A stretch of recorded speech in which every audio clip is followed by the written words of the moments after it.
바로가 백성을 보낸 후에 블레셋 사람의 땅의 길은 가까울지라도 하나님이 그들을 그 길로 인도하지 아니하셨으니 이는 하나님이 말씀하시기를 이 백성이 전쟁을 보면 뉘우쳐 애굽으로 돌아갈까 하셨습니다.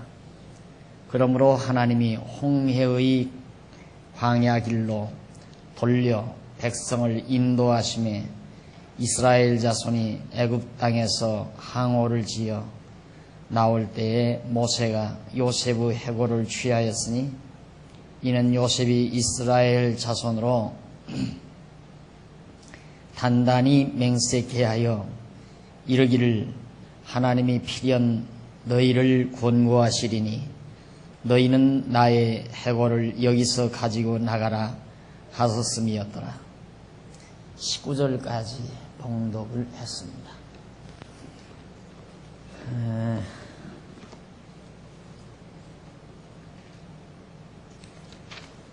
우리 지금 출애굽기 13장에서부터 나오는 하나님의 교훈과 인도 내용, 교재 434페이지 중간에서 조금 위에 보시면 양쪽 가로 3번이 나오죠. 여기 보면 하나님의 교훈과 인도 내용이 13장 내용이라고 되어 있습니다. 그러니까 출애굽기 13장 내용은 하나님께서 교훈하셔서 애굽에서 인도하여 내시는 그런 내용이다. 그런 뜻입니다. 그 가운데서 이제 하나님께서 교훈 중에 초태생, 처음 난 새끼는 내 것이다. 사람도 첫 아들은 내 것이고 새끼들도 첫 것은 내 것이다 해서 구약 시대에 이스라엘 백성들에게는 반드시 첫 아들을 낳으면 아들 대신에 양을 대신해서 하나님 앞에 드리는 그런 규례를 하나님께서 명하셨습니다. 그리고 짐승도 첫 것이 나면 반드시 양이나 소나 염소 같은 것들은 바로 첫 새끼를 잡아서 제물로 드리고, 나귀 같은 것들은 부정하니까 제물로 드릴 수 없잖아요. 그러니까 그 부정한 짐승들은 정결한 양이나 염소로 대체해서 하나님 앞에 드리도록 했다. 그것이 하나님께서 고기가 잡수셔서 그러고 싶은 게 아니라, 그렇게 하라고 했던 것이 아니라, 결국 하나님이 그렇게 첫 것을 드리게 한 것은 애굽에서 인도하여 내신 여호와 하나님을 잊어버리지 않고 기억하게 하시는 교육 방법이었다고 생각을 하면 됩니다. 그런데 그런 하나님의 본디의 뜻은 사람들이 망각해버리고 자꾸만 그 어떤 제물 자체가 하나님 앞에 드려져서 하나님이 그것을 잡수시고 그것을 또 하나님이 좋아하시는 걸로, 그러니까 하나님이 당신이 욕심이 많아서 인간들로부터 섬김을 받으려는 것으로 그렇게 착각한단 말입니다. 그게 아니라는 얘기예요. 그래서 사도 바울은 아덴에서 설교할 때에 너희가 아지 못하는 신을 내가 너희에게 알게 하겠다 그러면서 천지와 만물을 지으신 신께서는 무엇이 부족한 것처럼 인간에게 섬김받는 하나님이 아니다. 뭐 인간으로부터 뭘 받아 자시고 받아 드시고 또 돈을 받아서 하나님이 치부를 하고 그런 하나님이 아니다라는 얘기죠. 그런데 허다한 많은 성도들은 전부 지금 그렇게 생각하고 있거든요.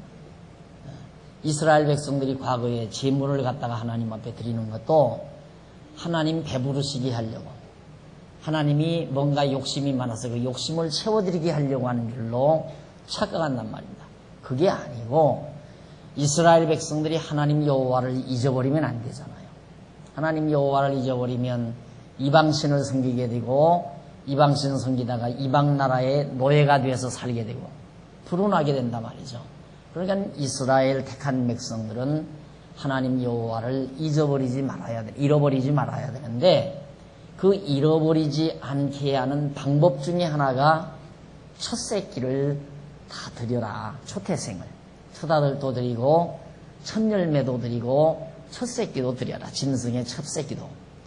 그러면 아이들이 묻기를, 자녀들이 묻기를, 훗날 아버지 왜 이렇게 첫 새끼는 제물로 드려요? 하고 물으면 과거 역사를 가르쳐 주라는 얘기예요.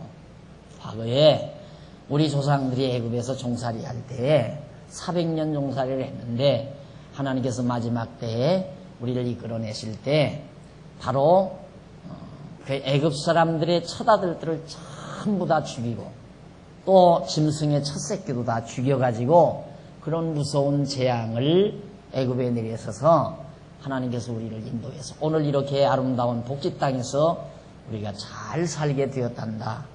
그러니 우리는 하나님 여호와 잊어버리고 살면 안 된다. 그걸 가르쳐주기 위한 방법이 바로 첫 새끼 첫 열매를 드리라는 얘기거든요. 그런데 그거 전혀 아니잖아요. 그런 건 전혀 지금 그 의미는 다 빼버리고 하나님 앞에 정성 들여 드리라 이거예요. 하나님 앞에 정성 들여 드리라. 하나님은 모자라는 게 없으세요. 하나님은 자충족, 스스로 충족하신 분이에요. 인간에게 뭘 받아서 만족하신 분이 아니란 말입니다. 그러니 하나님을 어떻게든지 만족하게 해드려야 되겠다 그렇게 생각하지 말고 하나님이 나에게 명하신 것은 모두가 다 나로 하여금 잃어버리지 말아야 될 여호와 하나님을 잊지 않도록 하기 위해서 교육적인 방법으로 나에게 명하신 것이다. 이렇게 생각하시면 틀림이 없습니다. 또 3절로 10절에서 무교병을 먹지 말라는 것도 마찬가지죠. 누룩 없는 떡을 먹지 말라는 것도 아버지 우리는 지금까지 누룩 있는 떡을 다 먹었는데 왜 오늘은 이렇게 누룩 없는 떡을 먹어야 돼요? 하고 묻거들랑 가르쳐주라 이 말이에요. 우리 조상들의 애굽에서 종살이 하다가 400년 만에 노임을 받을 때 그때 우리들이 누룩 없는 떡을 먹고 왔느니라. 그래서 그날을 잊지 않기 위해서 우리가 이렇게 이날은 누룩 없는 떡을 먹는다. 그걸 말하라는 얘기거든요. 그 다음 이제 11절로 16절은 아까 말씀드린 대로 초태생은 계속해라. 나귀같이 그렇게 불결한 짐승으로 전부 정결한 양들로 대치를 해라. 그런 얘기죠. 자, 그렇게 이제 교훈을 하시고 나서 437페이지 13장 17절로부터 19절까지 보면 하나님께서 이스라엘 자손들을 홍해길로 인도하시는 내용입니다. 교훈에서 인도해 간다 그 말이에요. 그런데 이제 읽어드린 말씀을 보면 아주 지난번 말씀드린 대로 가나안 땅은 아주 가까운 땅이라고 그랬어요.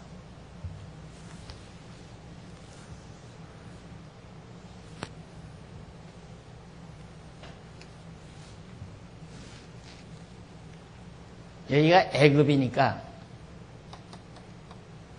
이스라엘 백성들이 지금 여기서 이 땅으로 갈 거거든요. 이 가나안 땅. 이 땅으로 갈 건데 여기서 바로 이렇게 가면 아주 가까운 땅이라고 말해요. 근데 여기에는 누가 살고 있느냐면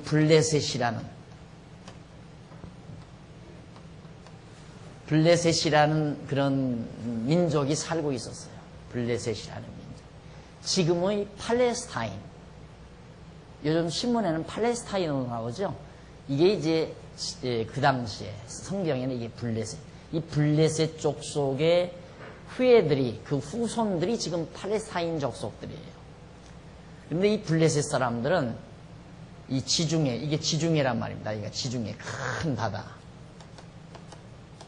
이 지중해 연안, 이게 유럽, 지금의 유럽, 아프리카와 구라파, 유럽과 또 중동 지역, 이 지역을 잇는 해운, 바다의 길. 그래서 모든 무역선들이 여기서 오고 가고 해요. 그러니까 이 블레셋 사람들은 여기서 일단 숨어 있다가 무역선 하나만 정복하면 몇 달을 놀고 먹고 사는 그런 이제 해적단들이 해적 바다에 도둑질하는 것이 이들의 주 업무였어요. 주 수입원. 그래서 사는 민족이니까 얼마나 사악한 족속들이에요. 이런 족속들이 여기서 살고 있기 때문에 하나님께서는 이들을 가까운 길로 인도하지 않냐고 멀어도 이쪽으로, 여기가 이제 시내산이란 말입니다. 시내산. 이건 홍해고요. 이건 홍해. 시내산으로 이제 인도해 가는데 삥 돌잖아요. 이렇게 삥. 이 홍해 바다를 건너서 삥 이렇게 돌아요. 한 방. 이유는 이스라엘 백성들이 가다가 블레셋이라는 나라 백성들을 만나게 되면 무서워서 그냥 애굽으로 돌아간다 이거죠. 그걸 하나님이 알아요. 하나님께서 아주 미약한 연약한 족속이니까 미리 겁집어 먹고 도망간다 이 말이에요. 그러니까 하나님께서 이거 보세요. 지정학적인 과정도 보면 이렇게 톡 들어가게 이 강을 이렇게 하나님께서 만들어 놓으시고 여기 시내산 여기다 들여다 놓고 하나님 경외하는 걸 가르치죠. 아무데도 도망가. 이쪽으로도 도망 못 가고 이리도 도망, 아무데도 도망. 오직 도망갈 길은 가나안 땅을 향해서 갈 수 있는 길밖에는 없어요. 이 자리에서 어디로 가겠어요? 일로로도 가면 이제 돌아가는 거고, 자, 일로로 가자니 홍해가 막히고 여기도 홍해가 막히고 일로도 바다가 막혀서 못 가고 다 막히고 못 가는데 오직 갈 길은 가나안 땅을 향해서 갈 수 있는 길만 열려 있는 거예요. 그게 이제 광야길인데 저런 곳으로 이제 하나님께서 인도해 가신다. 왜냐하면 이스라엘 자손들이 돌아갈까 봐서, 애굽으로 돌아갈까 봐서. 그래서 바로 19절까지가 그런 내용입니다. 그래서 그 다음에 이제 나와서 돌아가게 하는데, 그때 이제 이스라엘 백성들이 나올 때 요셉이 일찍이 애굽에서 죽었잖아요. 애굽에서 죽었는데 그때 요셉의 해골을, 뼈를 무덤에서 꺼내가지고 이제 가지고 나오는 거예요. 이유는 요셉이 한 400여 년 전에 죽을 때 자기 뼈를 반드시, 자기 아버지 뼈는, 야곱의 뼈는 여기 헤브론에 와 있거든요. 여기와 붙여 있단 말입니다. 야곱이 여기서 죽었을 때 여기다가 요셉이 장례를 치렀잖아요. 그리고는 자기가 죽은 다음에는 너희들이 반드시 이 나라에서 나간다 이거예요. 400년 전에 요셉이 그렇게 믿은 거예요. 왜 믿었느냐면 여호와 하나님께서 400년이 지나면 하나님께서 여기서 건져준다고 했기 때문에 요셉은 그걸 믿었어요. 믿고 후손들에게 절대 너희들 나갈 때 내 뼈를 여기다 놔두지 말고 내 해골을 내다가 아버지 곁에 묻어다오. 그게 유언이었어요. 그러니까 그 유언이 대대손손 몇 년 동안, 400여 년 동안 유지되어 온 거죠. 여러분, 우리들 실제 생활 속에서 나는 지금 우리 아버지가 했던 이야기를 자녀들에게는 해줄 수 있어요. 그런데 할아버지가 한 얘기는 내가 몰라요. 할아버지가 유언했던 얘기는 내가 모른단 말이에요. 아버지가 한 유언은 내가 알고 있는데, 그런데 할아버지가 한 얘기는 내가 모르거든요. 그러면 아버지가 한 유언을 내가 자녀들에게는 얘기해도 지금 자녀들에게 얘기를 안 해주면 걔들이 자기들 자녀들에게 또 얘기 안 해줄 거 아니에요. 그러면 또 그걸 모르는 거죠. 혹시 모르죠. 나 죽을 때 내가 유언을 하면 내 유언을 내 자녀들이 기억하고는 있겠죠. 그런 정도인데 이스라엘 백성들은 400년 동안 그 유언을 기억하고 있었던 거예요. 그러면 그 유언을 기억하는 동안 뭘 생각했겠나? 하나님 여호와를 잊지 않고 생각했을 거 아니에요. 어떻게 우리 조상 요셉은 어떻게 애굽에서 우리가 나가서 이 땅에 갈 것을 알고 도대체 당신의 해골을 여기다 묻어달라고 했을까? 그러면 요셉의 아들 므낫세와 에브라임이 아들인데, 므낫세와 에브라임이 여기서 살았단 말입니다. 애굽에서 종로로 타면 그가 죽을 때 또 자기 아들에게 얘야, 할아버지가 그랬다. 이 다음 반드시 여기서 우리 종족이 이제 여호와 하나님이 인도해서 이 땅에 간다고 그러더라.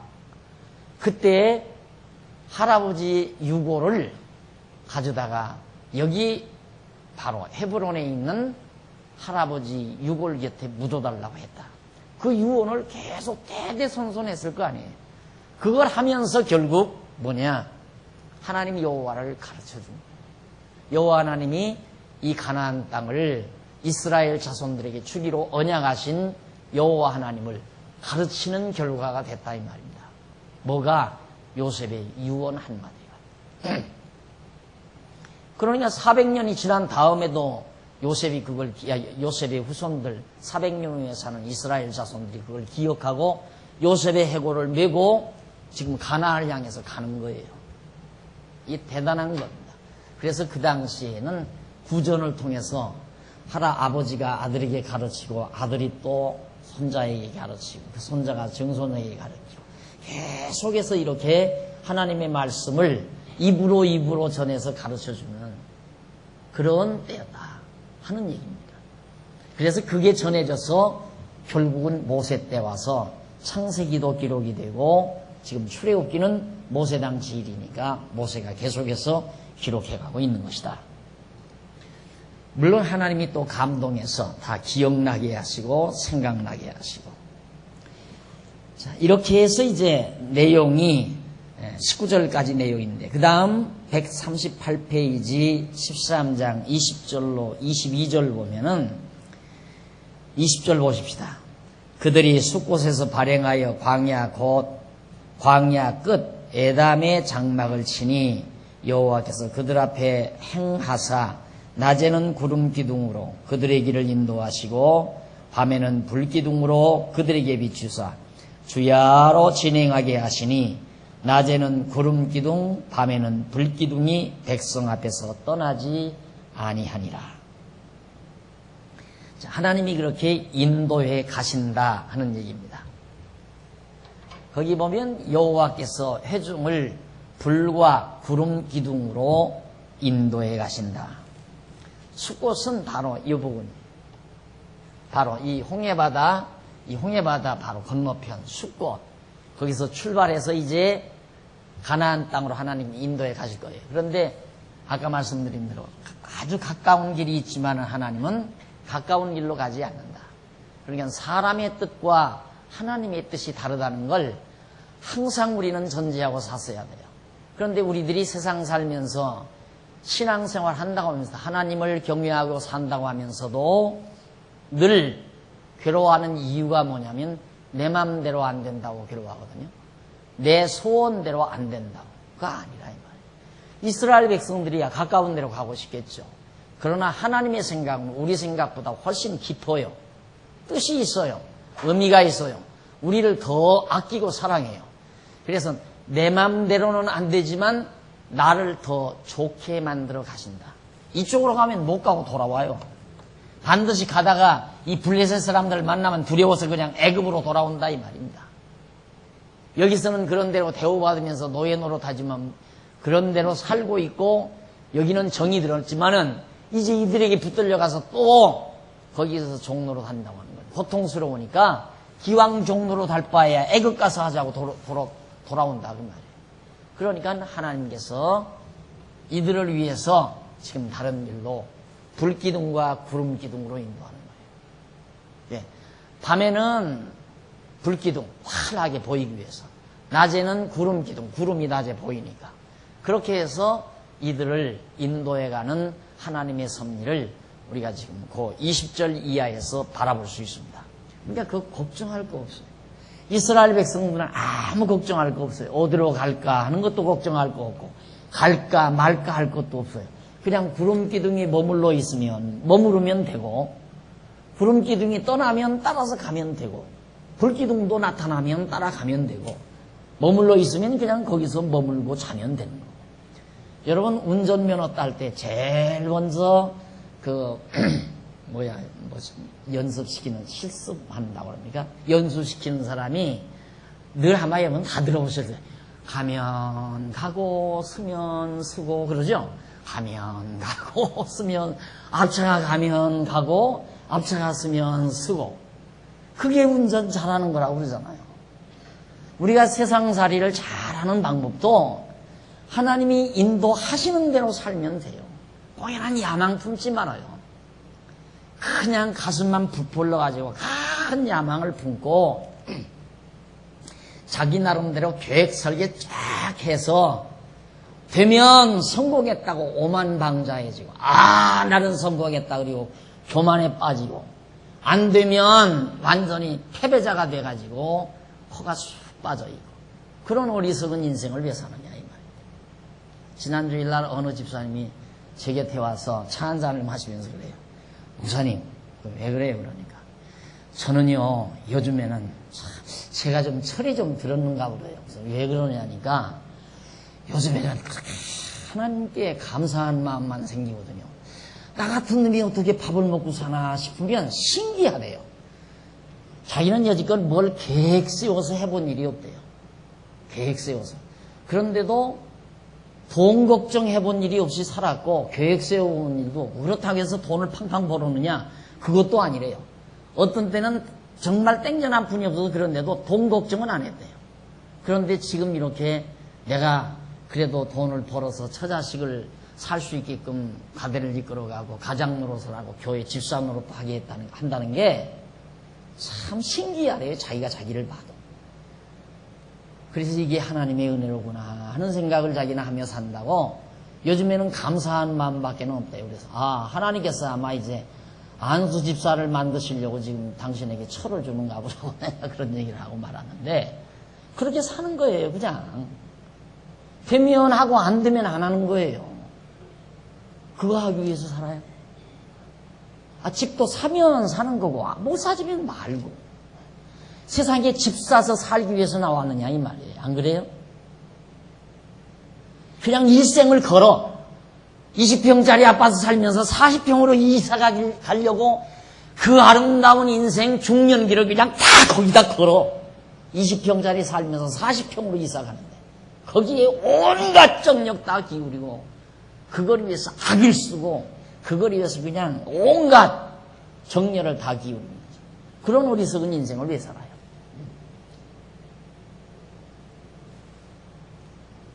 40평도 가게 해야 가는 거고 20평도 날아가게만 날아가는 거예요.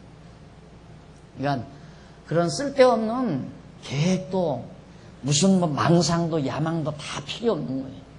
그냥 오늘을 살게 하신 하나님 앞에 감사하며 사는 것이 최고로 지혜로운 삶이에요.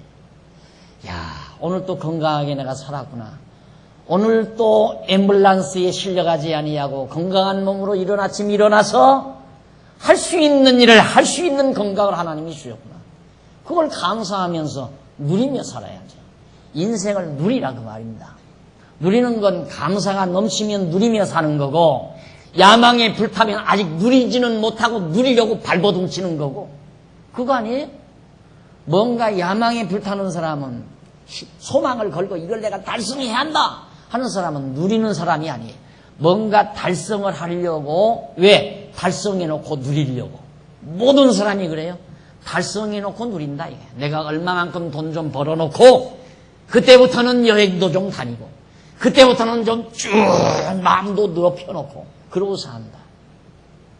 그렇게 하기 위해서 목적 달성해서 악악되니까 악이 독성이 돼가지고 병들어서 죽어요. 그냥. 그 악심 품고 사는 거 아니라고 그랬잖아요.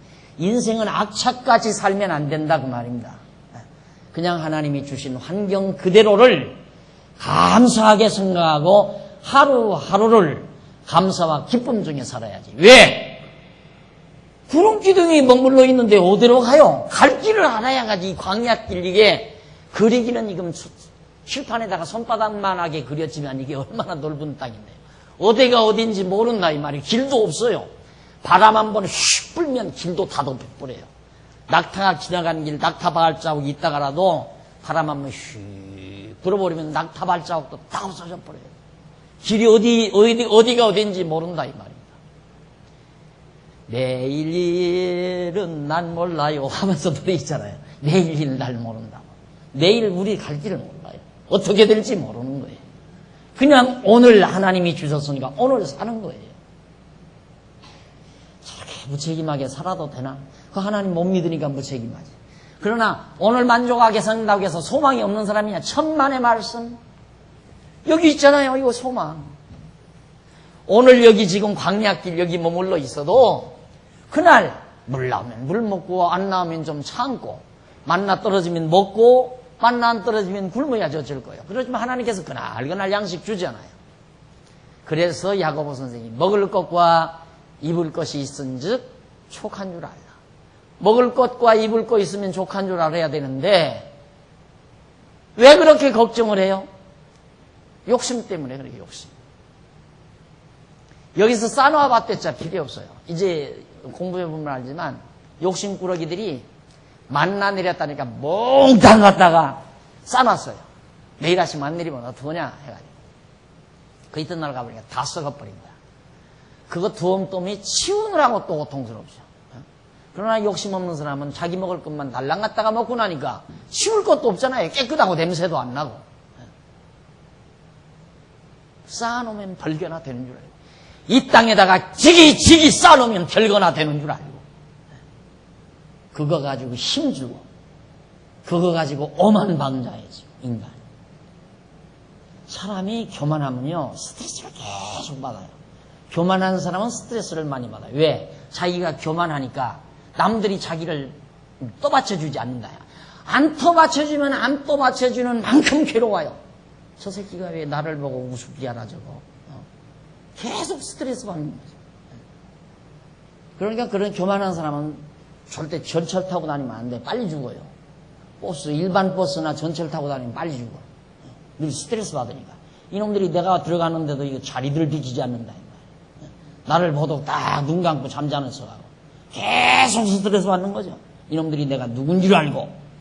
자기가 누구예요? 사람이지. 사람 위에 사람 없는 거예요. 그러니까 여러분, 홍보 많이 하면 뭐예요? 지금 이 강의 들으면서 정말 하나님이 믿어진다면, 구름 기둥과 불 기둥으로 나를 인도해 가시는 하나님이 정말로 믿어진다면 마음 비우고 살라 이 말이에요. 하루하루 진짜 누리며 살아라 이 말이에요. 진짜로 누리며 살아라.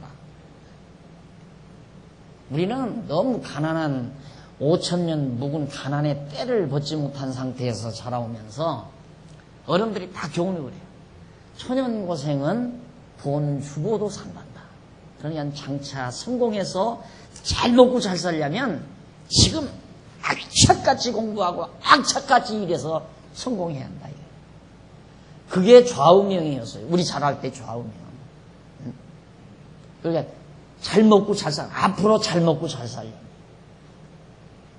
그러니까 되게 소위 이제 일반적으로 성공했다는 사람들이 배고픈 사람들이 성공을 많이 했어요.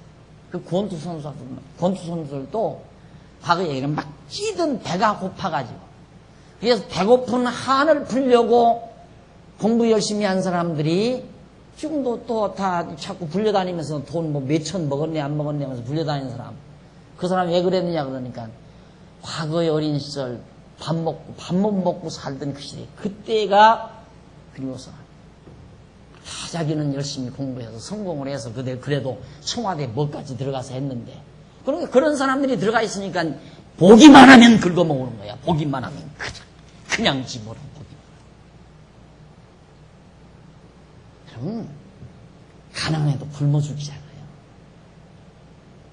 설령 콩나물 죽을 먹어도 사람이 생각하며 살 수 있는 자녀들로 길러야 돼요. 야, 너 악착같이 해서 성공해야 한다. 잘 먹고 잘 살려면. 이거이 동물들이나 하는 교육이지 사람이 하는 교육이냐. 하나님께서 어찌 굶어 죽고 살게 하겠느냐 이 말이야. 하나님께서 우리 얼마나 좋은 환경 속에 살게 했어. 응? 좋은 환경.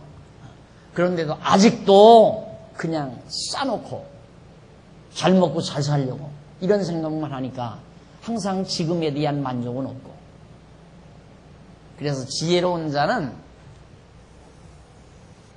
현재 아니에요, 현재. 이건 과거예요. 여기는 미래고. 미래만을 바라보는 사람은 야망가예요. 야망. 아주 가장 무서운 사람. 야망 있는 사람은 곁에 두면 안 돼요. 그 사람한테 반드시 사기를 당해요. 야망을 가진 사람. 그게 자기는 자기의 꿈만 달성하기 위해서 주변 안 봐요. 주변이나 모든 걸 살피지 않고 다 이용하려고 해요. 사람을 다 이용하려고. 그러니까 그 사람 곁에 가면 이용당해요. 야망 있는 사람. 그러니까 뭐 대단한 정치적인 꿈을 꾸고 사는 사람들은 그 사람 곁에 가면 다 재산 다 이렇게 갖다 다 대야 돼요. 정치자금 다 대야 돼요. 그래서 다행히 이 사람이 대권을 잡으면 장관 한 자리라도 하든가 하다못해 뭐 동장 하나라도 하든가 하지만 대권 못 잡으면 같이 망해버리고 마는 거예요. 근데 지혜로운 사람은 앞만 보고 사는 게 아니에요. 과거도 봐요. 그것이 역사 고찰이라는 거예요. 과거 역사를 살피면서 사는 지혜. 자, 오늘 우리들의 현실 속에서 우리 과거를 생각하며 오늘을 비교하면 여기는 지옥이라면 여기는 천국 아니에요. 우리 실제 잊어버렸구나. 내 욕심대로 뭔가 하려고 하는구나. 암만 내가 가난하게 살려고 해도 하나님이 가난하게 안 되는 거고 철없이 부자가 되려고 해도 하나님이 딱 걷어가시면 끝난다 그 말이에요. 뭘 걱정하느냐 이 말이에요. 그게 믿어져야죠. 그게. 그런데 내가 암만 이렇게 큰 소리 쳐야 필요 없어. 지금 들을 때는 맞아. 저렇게 살아야 돼. 맞아. 저렇게 신앙생활 해야 돼. 그러면서 지금 듣는 거예요. 이제 내가 가만히 이러고 눈빛 보니까 다 그러면 들어. 그런데 왜 공부만 마치고 돌아가면 딴 생각하느냐 이 말이에요.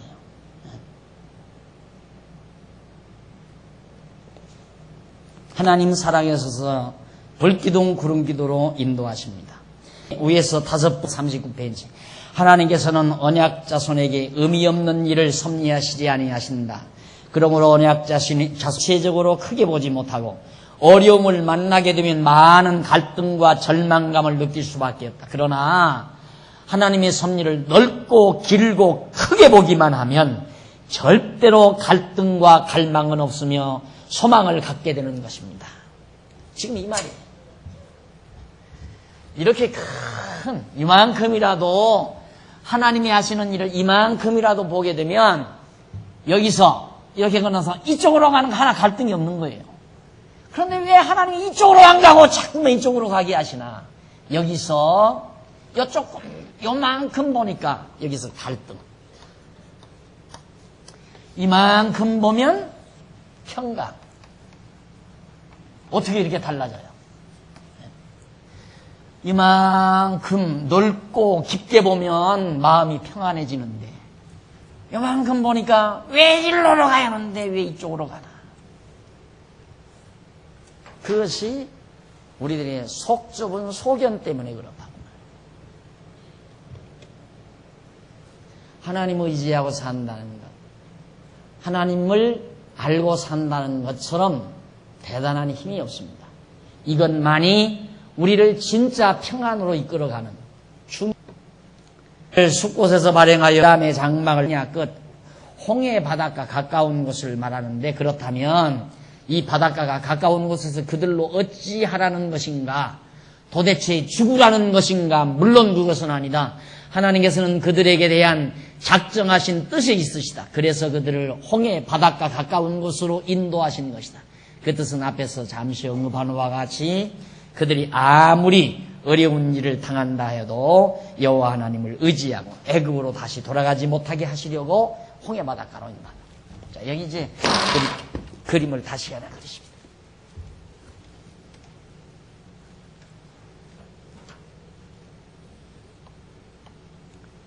이게 이제 홍해인데 숲곳이 여기란 말입니다. 그러니까 여기는 육지니까 이렇게 가면 바다도 안 건너고 돼요. 그렇죠. 바다도 안 건너고 이렇게 해서 바로 육지로 가면 가나안 땅 쉽게 가요. 그런데 하나님이 여기서 이쪽으로 가는 게 아니라 이쪽으로 해서 이 홍해 바닷가 여기다 들여다 놓는다. 여기도 홍해를 이렇게 보면 여기가 이렇게 고부라져서 이렇게 생긴 대로 홍해가 요 온막진 여기다가 딱 들여다 놓는다. 하나님께서.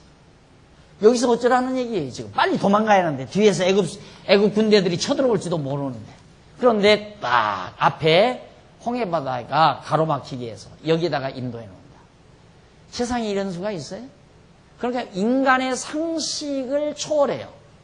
그렇다고 해서 우리 괴로워하지 말자, 이 말이에요.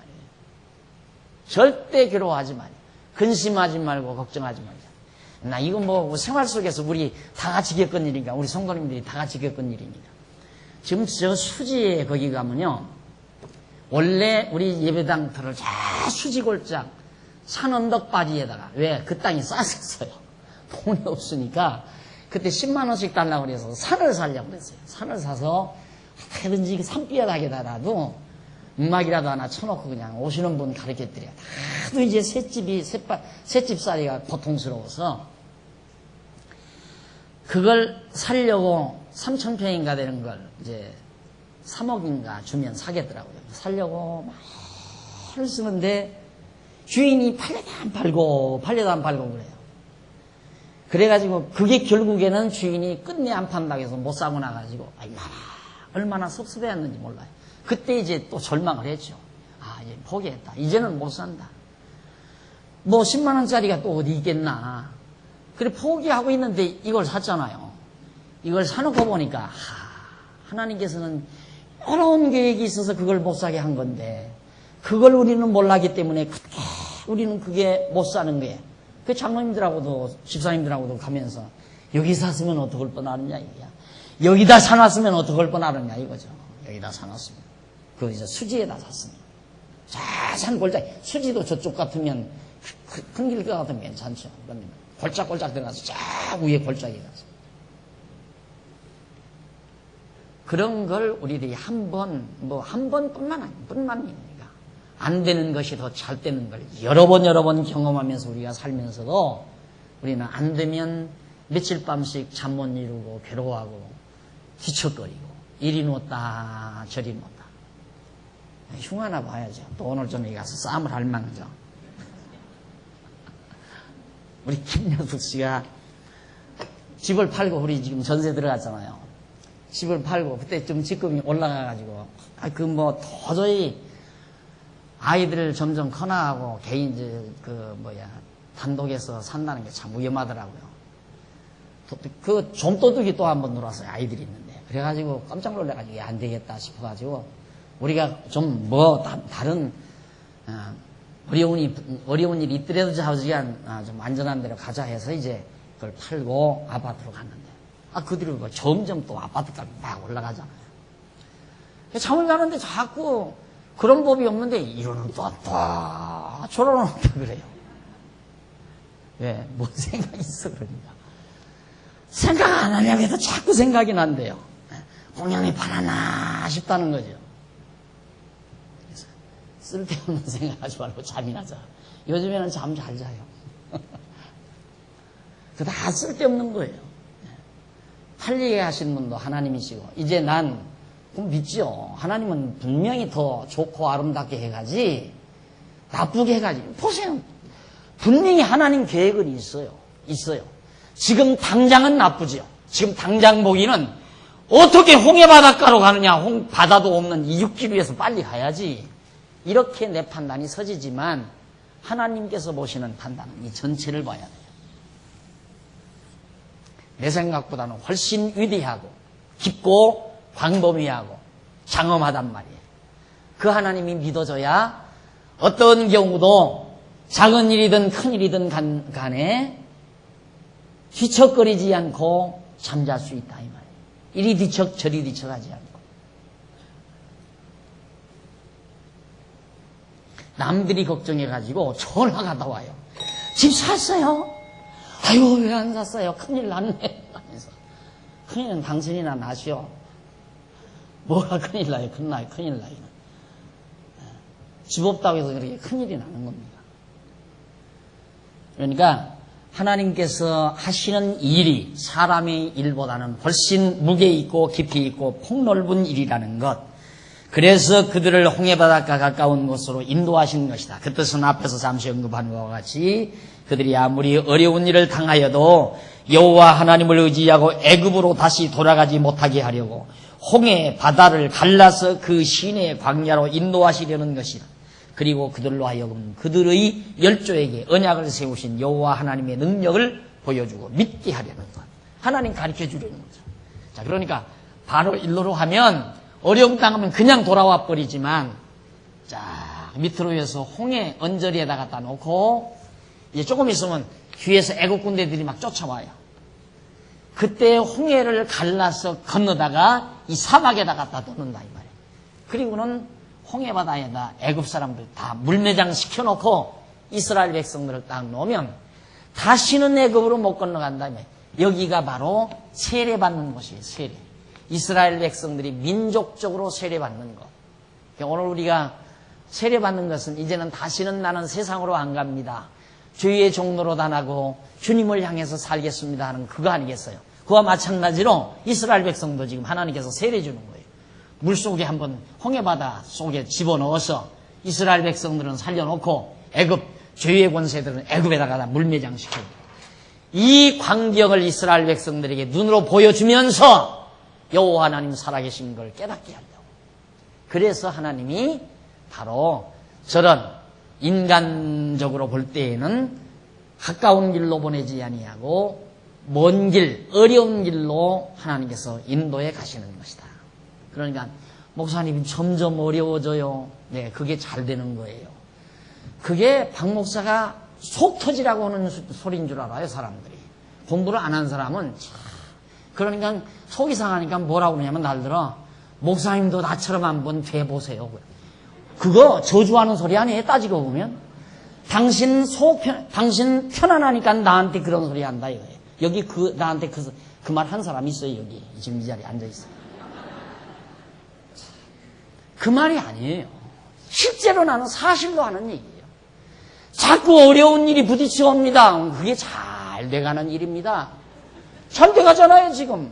쉽게 가는 길은 잘 되는 일이 아니고 자꾸 어려움이 오는 길은 반드시 하나님께서 가장 어렵게 만들어서 되게 해야 우리 자만이 꺾어져 버리고 내가 했다는 말이 꺾어져 버리고, 야, 하나님께서 하게 하셨다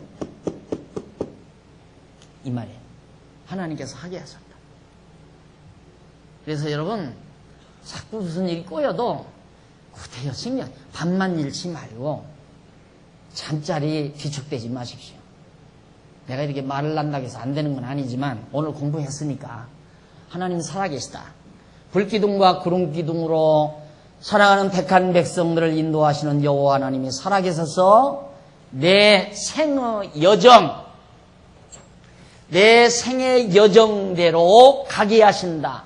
그러니까 주의 법도, 여호와의 법도를 지키게 하시고 여호와의 법도를 행하게 하시고 여호와의 법도를 행하게 하시고 여호와의 길로 가게 하시는 하나님. 하나님이 그 길을 정해놓으시고 그 길대로 가게 하시는 하나님이다 이 말이에요. 그 내용이 시편 119편에 꽉 차 있어요. 이제 제 7권 팔리지도 않게 생겼네. 그나마도 안 팔리는데. 다 가르쳐줘 버렸으니 뭐 팔리겠나. 살짝 힌트만 주었어야 팔리는. 참 놀라워요. 참 놀라워요. 정말 하나님의 말씀 보면 볼수록 깊이 자세하게 휘비면 휘빌수록 어떻게 이렇게 정말 꿀송이 같은가. 너무 놀라운 말씀이 하나님 말씀이에요. 여러분 정말 오늘 광야길로 불기둥과 구름기둥으로 인도하시는 하나님의 역사 이제 보셨는데, 자 밑에서 그 줄바꾼 데 있죠? 한 줄 떼서 쓴 거 거기에서 보시면 여기서 지금까지 앞에서 살펴본 내용을 종합적으로 간략하게 정리하는데, 그 밑에 보시면 출애굽기 11장에서 13장 내용은 여호와 하나님께서 언약 자손을 애굽에서 탈출시켜 해방되게 하시는 섭리 내용이라는 것이 확인되죠. 애굽에서 탈출을 시켜 해방받게 하신다 그 말이에요. 마찬가지로 그것은 도대체 뭘 의미하는 건가? 자, 내용으로 애굽에 대한 최후의 도전을 예고하시고 최후의 재앙을 내려 언약 자손으로 애굽에서 해방되게 하신 후에 그들을 교훈하여 인도하시는 섭리 내용이라는 것이 분명하게 확인되었어요. 이러한 섭리는 애굽에서 탈출을 시켜 벗어나게 해방받게 하시는 이러한 섭리는 여호와 하나님께서 후일에 언약 자손인 성도들을 예수 그리스도의 대속을 통하여 죄의 권세에서 해방시켜 주실 것을 언약하시는 예표로서의 모형과 그림자적 계시섭리라는 것. 바로 이것이 우리를 죄와 사망의 법에서 예수 그리스도를 통하여, 모세를 통하여 인도해내지만 우리는 모세보다도 우월하신 예수 그리스도를 통하여 애굽에서 우리를 인도해서 해방시켜 주실 섭리에 대한 예표로서의 모형과 그림자적 사건이라는 것. 이 사건은 장차 예수님 보낸다, 메시아 보내서 너희들을 죄와 사망의 법에서 이끌어내준다 하는 언약의 말씀이나 그 말이 쉽게 말합니다. 간단하죠? 그래서 우리는 예수님을 대망하는 거고 예수를 그래서 믿는 거예요. 결국 오신 예수를. 구약시대 사람들은 그래서 예수님이 메시아가 오기를 기다렸고 오늘 우리들은 이미 오신 예수를 믿게 되는 거고. 자, 넘어가서 440페이지. 홍해에서의 승리에 나옵니다. 이제 홍해 바닷가로 인도해낸 장면까지 나오는데 홍해에서의 승리 장면이 14장에서 15장 21절까지 나와요. 그 밑에 양쪽 가로 읽어보면 갈라진 홍해를 통과합니다. 하나님께서 갈라놓으신 홍해 바다를 이스라엘 백성들이 통과하는 내용이 14장에 나오는데 14장 1절로 4절 그 밑에 보십시다. 1절로 4절. 여호와께서 이스라엘 백성으로 바닷가에 진치게 하셨다는 내용입니다. 여호와께서 모세에게 일러 가라사대 이스라엘 자손을 명하여 돌치어서 바다와 믹돌 사이의 비야히롯 앞 곧 바알스본 맞은편 바닷가에 장막을 치게 하라. 바로가 이스라엘 자손에 대하여 말하기를 그들이 그 땅에서 아득하여 광야에 갇힌 바 되었다 할지라 내가 바로의 마음을 강팍게 한즉 바로가 그들의 뒤를 따르리니 내가 그와 그 온 군대를 인하여 영광을 얻어 애굽 사람으로 나를 여호와인 줄 알게 하리라 하시매 우리가 그대로 행하니라. 자, 아까 말씀드린 대로 홍해 바다 있는 언저리로 가라. 왜냐하면 일로로 너희들이 가서 진을 치고 있으면 하나님께서 애굽의 바로왕, 이 애굽에 있는 바로왕의 마음을 강팍하게 하겠다. 그러면 애굽의 바로왕이 마음이 강팍해서 무슨 생각을 하냐면 이 녀석들 나가보았댔자 지금 광야 어디에서 헤매고 있을 것이다. 쫓아가 잡아오라 이 말이에요. 그렇게 해서 애굽 군대들이 쫓아올 거다 이거죠. 그러면 내가 홍해바다를 갈라 너희들을 건너게 해서 애굽 사람들로 하여금 하나님이 여호와인 줄을 알게 해주겠다. 그러니까 이 모든 일을 행하시는 역사 섭리는 하나님이 여호와라는 사실을 깨닫게 하기 위한 하나님의 계시예요. 하나님을 알게 하기 위한 계시. 따라서 우리들이 이 세상 살아가는 모든 생활도 이 생활도 잘 먹고 잘 살고 편안하게 누리는 것이 목적이 아니라 그런 삶을 통하여 누구를 배우게? 하나님이 여호와이신 줄을 알게 하려고 그러는 거라 이 말이에요. 우리가 성경을 통해서 하나님은 더 잘되게 하시는 하나님이다. 반드시. 물론 과정 중에는 더 안 되는 일이 있죠. 더 안 된다 이 말이에요. 우리처럼 집을 팔았는데 집값이 자꾸 올라가. 되게 안 되잖아요. 재수도 더럽게 없고. 그렇지만 하나님께서는 반드시 더 잘되게 하는 하나님이라는 건 그건 믿어지죠. 틀림없이. 잘되게 해요. 반드시 잘되게 해요. 왜 그렇게 잘되게 하는가? 잘되게 해서 잘 먹고 잘 살게 하려고? 아니라 이 말이에요. 하나님은 언약대로 이루시는 여호와이심을 알게 하려고 그러는 거라 이 말입니다. 알게 하려고. 다른 데 있는 게 아니라 잘 되니까 나 성공했어. 나 친구들 오시오. 한잔 합시다. 파티 열고 돈 번 것, 잘 된 것에 대한 과시를 하면서 축제를 열고 이벤트를 베풀고 이래가지고 과시하고 잘난 척하고 그러라고 하나님께서 이 세상 살게 하는 거 아니라 이 말이에요. 잘 되면 잘 되는 대로 하나님 여호와임을 알게 하고 못 되면 못 되는 대로 알게 하고 야, 내 마음대로 안 되는구나. 안 되는 것도 야, 내 마음대로 안 되는구나. 그리고 누구 마음대로? 만사를 생의 여정을 정해서 인도하시는 하나님의 뜻대로 되는구나. 과연 하나님은 여호와이시다. 잘 돼도 야, 안 될 줄 알았더니만 잘 됐네. 누구 뜻대로? 하나님이 정해놓으신 법도대로, 길대로 다 이루어진다 이 말이에요. 그래서 살아가는 과정 순간순간을 통하여 전부 하나님이 하시는 일을 보게 되고 그걸 통하여 하나님이 여호와이심을 깨닫게 하기 위해서 우리들로 하여금 이 세상에서 가난하게도 살게 하고 부유하게도 살게 하고 사업이 되게도 하고 망하게도 하고 건강하게도 하고 병들게도 하시고 모든 범사를 하나님이 그렇게 인도하시는 거랍니다. 하나님이 여호와이신 줄을 알게 하시려고. 자, 그런다니까 백성들이 그대로 순종했어요. 하나님이 하라는 대로 했습니다. 자, 14장 5절로 9절 그 밑에 내려가 보니까 여호와께서 바로를 강팍하게 해서 백성의 뒤를 쫓게 만들어. 참 하나님 얼마나 장난꾸러기 같잖아요.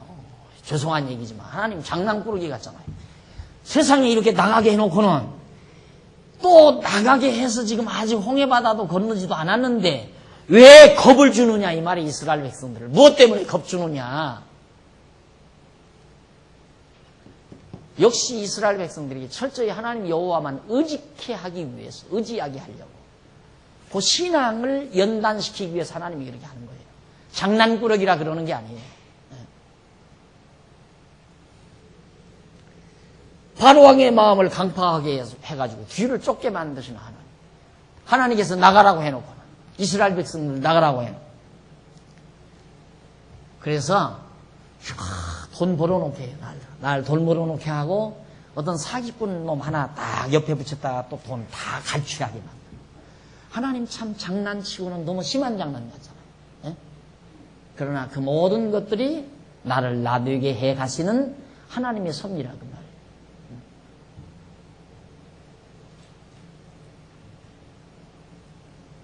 내가 처음 지금 살던 그 집을 살 때도 그 집 살라고 생각도 못해. 돈이 있어야 사죠. 돈이 있어야 사죠. 그런데 세상에 새벽 6시에 전화 오는 수가 어디 있어요? 복덕방에서 새벽 6시에 전화가 왔어요. 그 돈 가지고도 맞출 수 있는 집이 나왔으니까 오라는 거예요. 우리는 이제 전세였거나 안 그러면 저 시골, 그때 이제 저쪽 정신문화원 쪽 공동묘지 있는 동네 그런 데를 다 다녔어요. 이사 안 다니고 애들 데리고 그냥 편안하게 시골에서 이제 살려고. 그런데 그쪽이 땅이 크니까 더 비싸. 땅이 막 몇백 평씩, 5, 600평씩, 1000평씩 되니까 다 찌그러져 가는 오두막집 하나 든 거. 엄청나게 비싸요. 그래서 또 전세나 가야 할란가 보다 하고 했는데 새벽 6시에 전화가 와서 그 집을 샀거든요. 그러니까 그거 살려고 계획도 안 했던 거 샀는데 결국 사고서 여지가 살았다 이 말입니다. 그런데 그거 팔게 해서 판 거예요. 그것도 팔기 싫어가지고 그냥 거기서 삽시다 하고 사는데 도둑놈이 왜 들어와 그래. 도둑놈. 다 근처에 아이들만 있는데 도둑놈 들어와서 혹시라도 애들 겁이나 주고 그러면 어떻게 돼요? 다 망치는 거 아니겠어요? 아이고 집이고 뭐고 나 귀찮다. 우리 애들 지켜야 한다 해서. 안 그러면 안 팔게 생겼으니까 박 목사가. 왜? 신경 쓰기 싫어. 아이 지금 글 써야 되겠는데 집 팔고 사고 걸게 생겼어 지금 내가. 신경 안 쓴다 임마. 그러니까 임마 빨리 팔어. 그래서 도둑놈 시켜서 들어가지고. 그래서 아이고 내놨는데 그동안은 팔려고 해도 안 팔리더만 내놓자마자 탁탁 팔려버려. 그 누가 한 거예요? 그거 다 하나님이 하신 거라 이 말이에요. 그러니까 하나님이 사게도 하셨고 하나님이 팔게도 하셨고 그걸 믿고 살아야죠. 그래 믿고 살아야 나처럼 딱 한 번 잠들면 그대로 그냥 들었다 하면 코 걸고 자다가 일어나죠. 왜 뒤치덕거려 이래? 일이 뭐 때문에? 뒤척댈 필요 없지 않냐.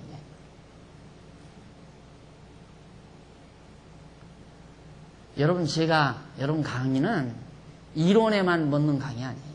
제 나이도 지금 60이 넘었어요. 제 뼈에 사무친 말. 그렇게 사는 말씀이에요. 이 말씀이 내 양식이 된 말씀이에요. 믿고 살아요. 그렇게 사시라 이 말입니다. 제일 행복한 사람이에요. 가장 멋있게 사는 삶이고 이거 이상 없어요. 이 길을 누가 인도해요? 석가모니가? 공자가? 마음메시? 천만의 말씀. 하나님의 말씀, 성경만이 나를 나되게 하는 길이. 믿게 만들고 편안하게 만들고 행복하게 만들고 걱정 근심 없게 만들고.